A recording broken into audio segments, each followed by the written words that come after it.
तो एक प्राचीन कथा के अनुसार कहा जाता है कि तोरण नाम का एक राक्षस था जो शादी के समय दुल्हन के घर के द्वार पर तोते के रूप में बैठ जाया करता था। तोते का रूप धारण कर लेता और दुल्हन के घर के मुख्य द्वार पर बैठ जाया करता था। जब दूल्हा द्वार पर आता तो वो राक्षस दूल्हे के शरीर में प्रवेश कर जाता था और दुल्हन से स्वयं शादी रचाकर उसे परेशान करता था। एक बार की बात है, एक साहसी और चतुर राजकुमार की शादी तय हुई।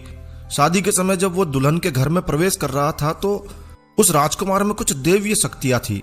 तो अचानक उसकी नजर उस राक्षसी तोते पर पड़ी। वो तुरंत समझ गया कि ये राक्षस है और उसने तुरंत तलवार निकाली और उसे मार गिराया और फिर शादी संपन्न हुई। बताया जाता है कि उसी दिन से तोरण मारने की परंपरा शुरू हुई। आपने कभी गौर किया है? आपको पता लगेगा कि इस रस्म में दुल्हन के घर के दरवाजे पर लकड़ी का तोरण लगाया जाता है जिस पर एक तोता लगाया जाता है। अगर आपने नहीं देखा है तो आप ठीक से तोरण को देखिए। तोरण पर तोता जरूर बिठाया जाता है। तो लकड़ी से तोरण बनाया जाता है और उस पर एक राक्षस का प्रतीक तोता बिठाया जाता है और बगल में दोनों तरफ छोटे तोते बिठाए जाते हैं। दूल्हा जब शादी के समय वधू के मुख्य द्वार पर आता है तो तलवार से उस लकड़ी के बने राक्षस रूपी तोते को मारने की रस्म पूर्ण करता है। गांवों में तोरण का निर्माण खाती के द्वारा किया जाता है, लेकिन आजकल बाजार में सुंदर सुंदर तोरण मिलने लगे हैं। कुछ तोरण तो चाइनीज तोरण है जिस पर गणेश जी और स्वास्तिक जैसे धार्मिक चिन्ह अंकित किए होते हैं। और फिर क्या होता है, दूल्हा बगैर जानकारी के उन पर तलवार से वार करता है, तोरण मारने की रस्म पूर्ण करता है, लेकिन जानकारी नहीं होती है और वो गणेश जी और स्वास्तिक जैसे पवित्र चिन्हों पर अपनी तलवार चलाता है।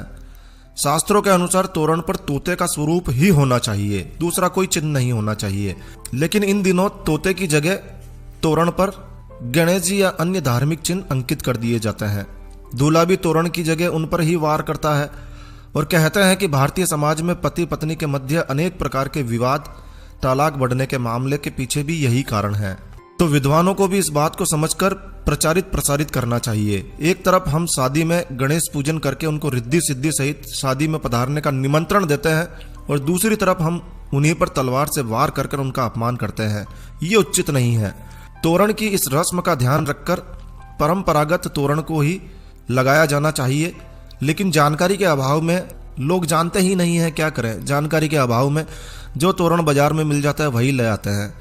तो इस बात का विशेष रूप से ध्यान रखें कि इस बार जब भी किसी की शादी हो और यदि आपकी नज़र इस प्रकार के तोरण पर पड़े तो उसे समझाइए और हो सके तो इस वीडियो को अधिक से अधिक शेयर कीजिए। यदि आप हिंदू हैं, हिंदू धर्म को, हिंदू परंपराओं को जिंदा रखना चाहते हैं तो इस वीडियो को जरूर से शेयर कीजिए।